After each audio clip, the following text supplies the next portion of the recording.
korban daripada ini ujian Allah, penyakit yang dikatakan ini penyakit paling berbahaya, sangat berbahaya.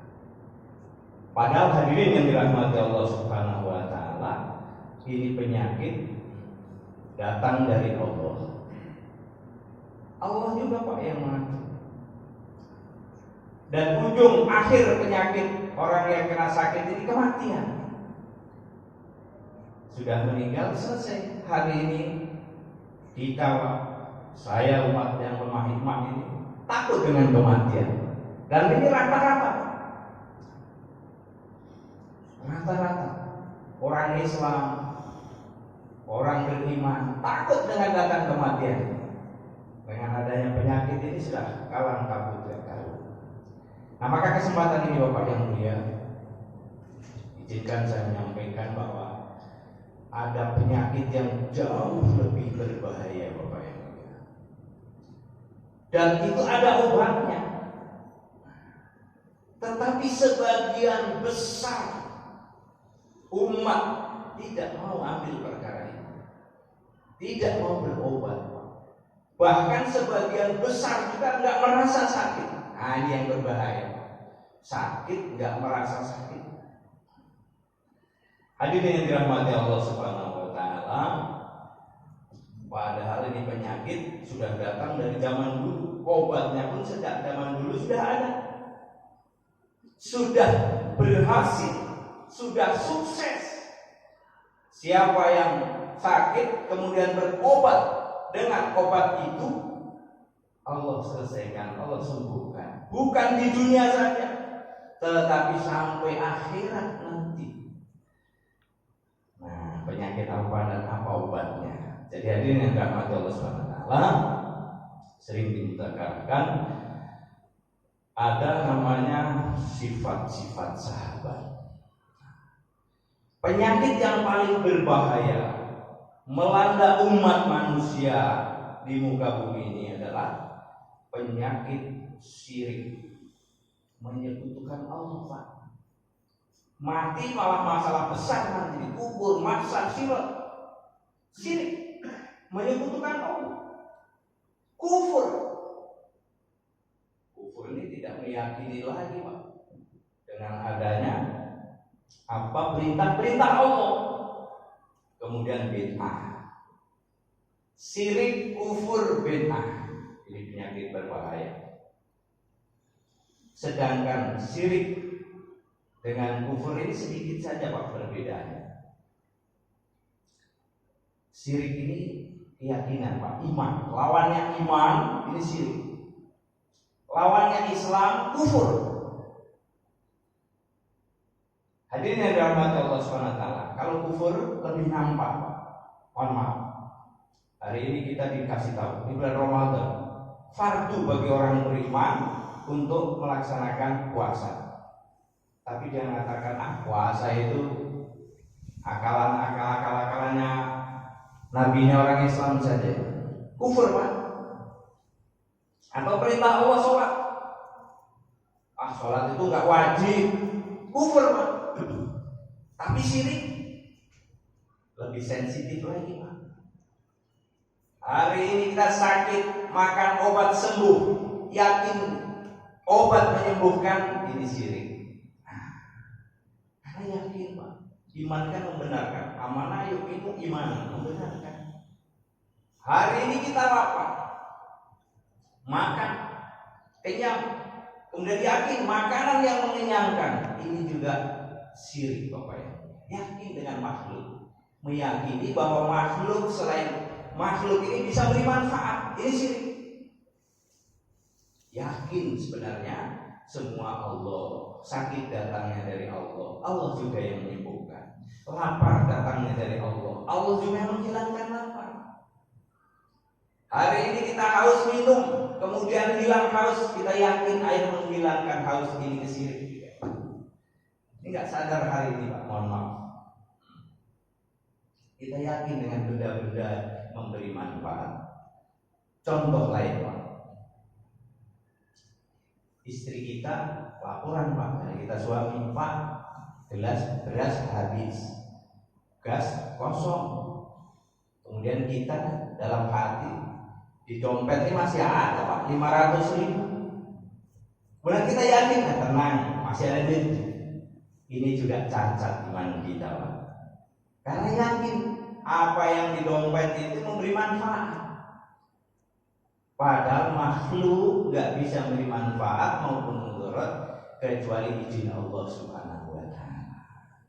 Ini penyakit yang berbahaya Bapak yang mulia. Tapi kadang kita nggak sadar perkara ini. Tetapi jangan khawatir, ada obatnya. Apa obatnya? Meluruskan yakin kalimat la ilaha illallah Muhammadur Rasulullah. La ilaha illallah dulu. Tidak ada ilah, tidak ada yang wajib disembah, diibadahi, tidak ada tempat untuk kita meminta kecuali Allah. Allah segala-galanya. Selain Allah nggak bisa beri manfaat dan mudarat kecuali izin Allah Subhanahu wa Ta'ala. Luruskan iman. Kemudian bid'ah Pak. Ini amalan-amalan yang mengada-adakan yang nggak dicontohkan Rasul. Apa obatnya? Ada Pak. Sunnah. Kita melaksanakan sunnah apa yang dicontohkan Rasul. Man ahya sunnati faqad ahabani. Barang siapa yang menghidupkan sunnahku berarti cinta kepadaku, kata Rasul. Wa man ahabani kana ma'i fil jannah. Siapa yang cinta kepadaku nanti bersamaku dalam surga. Jadi obatnya ada Pak. Obat syirik, kufur, khurafat, bid'ah, obatnya adalah kalimat la ilaha illallah Muhammadur Rasulullah. Yang kedua, penyakit yang melanda umat ini perbuatan keji dan mungkar. Masya Allah, merajalela. Dikatakan ya, mungkar, kemungkaran yang paling besar ini bukan orang berjudi, berzina, korupsi, miliaran. Maksiat mungkar yang paling besar ini orang beriman yang meninggalkan sholat. Karena ada hadis Nabi, barang siapa mendirikan sholat berarti menegakkan agama. Siapa yang melalaikan sholat merobohkan agama. Bukan berzina merobohkan agama, korupsi merobohkan agama, tidak Pak. Tapi hari ini kita lihat, Masya Allah, banyak orang mengaku Islam, beriman, meninggalkan sholat. Maka obat perbuatan keji dan mungkar adalah sholat khusyuk wal khudu. Sudahkah kita sholat khusyuk wal khudu? Nah, ini kita sendiri Pak koreksi. Khusyuk penuh konsentrasi batin, khudu tertib sesuai yang dicontohkan Rasul. Sholu kamar ra'aitumuni usolli. Kita suruh sholat sebagaimana kita melihat sholatnya Rasulullah SAW. Sering diulang tertibnya. Untuk rijal laki-laki ini ada 3 tertib. Tertib waktu di awal waktu, tertib tempat di mana adzan dikumandangkan, di masjid atau di musola, tertib caranya berjamaah.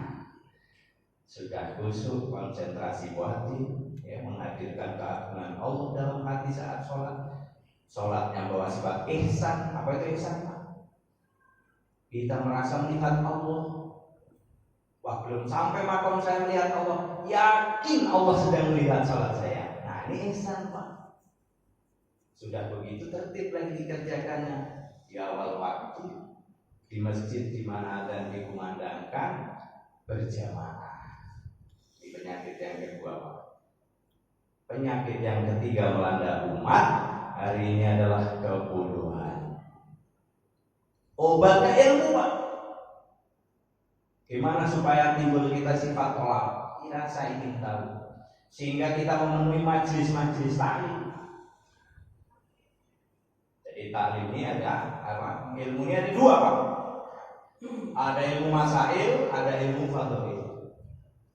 Ilmu masail ilmu hukum yang memberitahu kita mana perintah, larangan, hak batil, haram, halal, fardu, sunnah, syarat, rukun. Ini ilmu masail harus berguru dengan para guru, para kiai, para ustaz. tetapi ada perlu ilmu fadhail, ilmu yang mendorong kita supaya kita semangat beramal, keuntungan tahajud, keuntungan sholat duha, keuntungan sedekah, keuntungan silaturahmi, masya Allah. Ilmu. Nah, penyakit yang keempat Bapak yang mulia adalah perpecahan. Umat hari ini merasa paling baik, kelompok saya paling baik, masya Allah. Terjadi Pak hari ini, menyalahkan yang lain dan sebagainya. Obatnya ada. Sifat sahabat yang keempat, ikramul muslimin, memuliakan sesama orang Islam, memuliakan sama orang mukmin, Pak. Gak merasa paling baik, masya Allah. Bahkan aib saudara kita tutupi. Barang siapa yang menutup aib saudaranya, Allah akan menutup aibnya sampai di akhirat nanti. Ditutupi aib kita. Tanda kita nih ada sifat ikramul muslimin, Bapak yang mulia. Kita ini mencintai saudara kita sebagaimana kita mencintai diri kita. Ada hadis yang paling dibacakan, la yu'minu ahadukum. Tidak beriman kalian, ini makna hadis dilebutkan. Tidak sempurna iman kalian hatta yuhibba li akhihi, sebelum mencintai saudaranya ma yuhibbu li nafsi, sebagaimana kita cinta diri kita sendiri. Jadi hari ini Pak, kalau kita belum cintai saudara kita, masih ahli maksiat, masih lalai dengan Allah, lolo gua, ana maluna antum amalukum, masya Allah. Ini belum sifat ikramul muslimin namanya. Maka penting kita ada usaha silaturahmi, saling mengajak, mendoakan sekurang-kurangnya Pak, saudara kita supaya Allah berikan hidayah, bukakan hatinya supaya menjadi ahli masjid, ahli berjamaah, ahli khair. Sifat yang kelima adalah penyakit riya, sombong, sum'ah. Ada obatnya Pak, tasihun niyah. Nah, sifat yang kelima ini Pak, senantiasa meluruskan niat dalam setiap amal, hanya mengharap ridho Allah. Obatnya penyakit riya, sombong. Orang ada sombong sedikit gak mencium bau surga, masa. Tapi ada obatnya, selalu meluruskan niat. Innallaha la yanzuru ila suwarikum wa amwalikum walakin yanzuru ila qulubikum wa a'malikum. Allah tidak melihat rupa dan hartamu, tapi Allah melihat hati dan amalmu. Nah, hadirin yang terakhir, sifat yang keenam adalah penyakit cinta dunia takut mati. Nah, ini Pak, siapa yang hari ini gak cinta? Siapa yang hari ini gak takut mati Pak? Melanda umat nih hari ini, kita gak sadar saja. Dan salah paham, harta, diri, waktu ini milik saya, padahal ini hakikatnya milik Allah Subhanahu wa Ta'ala. Ini rumah-rumah saya, ini mobil-mobil saya, ini istri-istri saya, masya Allah Pak. Ini hakikatnya milik Allah Subhanahu wa Ta'ala. Tapi hari ini kita punya merasa seperti itu. Ini penyakit juga nih Pak. Cinta dunia takut mati. Salah paham, harta, diri, waktu merasa miliknya, padahal milik Allah Subhanahu wa Ta'ala. Tapi ada obatnya Pak. Apa obatnya? Dakwah wa tabligh, khuruj fisabilillah. Dakwah mengajak, tabligh menyampaikan. Jadi kalau hari ini kita buat suatu usaha seperti ini Bapak yang mulia, saling mengajak, menyampaikan kebenaran, masya Allah, maka mulai Pak, nanti Allah bukakan hijab akhirat kepada kita. Akhirat perkara besar, karena hari ini ketutup dengan dunia gak kelihatan Pak. Karena kita gak pernah buat suatu usaha ini. Kita melihat akhirat hari ini Pak, seperti kita melihat gunung, tapi depan mata kita ada telur Pak. Telur sebesar apa? Telur soang misalnya sebesar. Tapi depan mata Pak, gunung yang besar gak kelihatan. Begitu juga hari ini kita akan melihat perkara kubur, mahsyar, sirat sampai akhirat. Yang di sana hanya ada dua tempat, surga dan neraka. Enggak kelihatan. Bahkan sering lupa kita. Kenapa? Depan mata kita ada dunia. Pekerjaan, bisnis, anak, istri, ini semua depan kita. Nah, gimana melihat gunung nih Pak? Supaya kelihatan, telurnya digeser sedikit. Semakin banyak digeser, semakin jelas gunung kelihatan. Oh, ada pohon besarnya, ada batu besarnya, ada binatang buasnya dan sebagainya dan sebagainya. Begitu juga melihat akhirat, geser dunia kita Pak sedikit. Kita luangkan waktu untuk agama Allah Subhanahu wa Ta'ala. Nah, alhamdulillah Bapak yang mulia, kami dan teman-teman ini sedang belajar perkara ini Pak. Ingin mendapatkan sifat-sifat sahabat tadi. Karena kami masih merasa sakit seperti tadi Pak. Masih ada kesirikan, masih amalan-amalan yang belum dilaksanakan sesuai contoh Nabi Sunnah, perbuatan keji dan mungkar, masih bodoh kan. Kita masih sering lalai kepada Allah Subhanahu wa Ta'ala. Kadang merasa dirinya paling baik, orang lain adalah lebih buruk, masya Allah. Penyakit Pak. Kadang amal masih kurang sempurna Pak, ikhlas masih. Karena disuruh Pak kerjakan. Nggak enak Pak tetangga, berangkatlah, masya Allah. Nggak sadar. Kami merasa punya penyakit ini, maka kami belajar buat usaha tadi yang terakhir Pak. Dakwah dan tabligh. Kami buat satu rombongan silaturahmi, di dalamnya ada program usaha dakwah dan tabligh. Hadirin yang dirahmati Allah Subhanahu wa Ta'ala, monggo artinya renungan kita lah sejauh mana hari ini kita ada agama, ada iman, ada Islam, kesempatan bulan Ramadan ini untuk kita meningkatkan semuanya. Baik dari segi keimanan kita, ibadah kita, muamalah kita, masyarakat kita, akhlak kita. Nah, ini kesempurnaan agama. Nah, kalau bapak-bapak ingin merasakan gimana cara trainingnya, ya meluangkan waktu. Kita berobat. Dulu waktu corona gencar-gencarnya, terindikasi kena corona, isoman 14 hari Pak. 14 hari nggak boleh kemana-mana, makan pun diantar. Sekarang untuk latihannya mengobati penyakit tadi cukup Pak 3 hari di masjid. Nah, nggak usah 14 hari, 3 hari Pak di masjid. Insya Allah Pak, penyakit-penyakit yang tadi saya sebutkan tadi, insya Allah akan terobati Pak. Paling nggak terbuka. Mana nih? Oh, merasa saya sakit. Nah, ini bagus Pak. Yang nggak bahaya, nggak merasa sakit. Maka kami meluangkan waktu 3 hari nih Pak di sini dalam rangka perkara ini.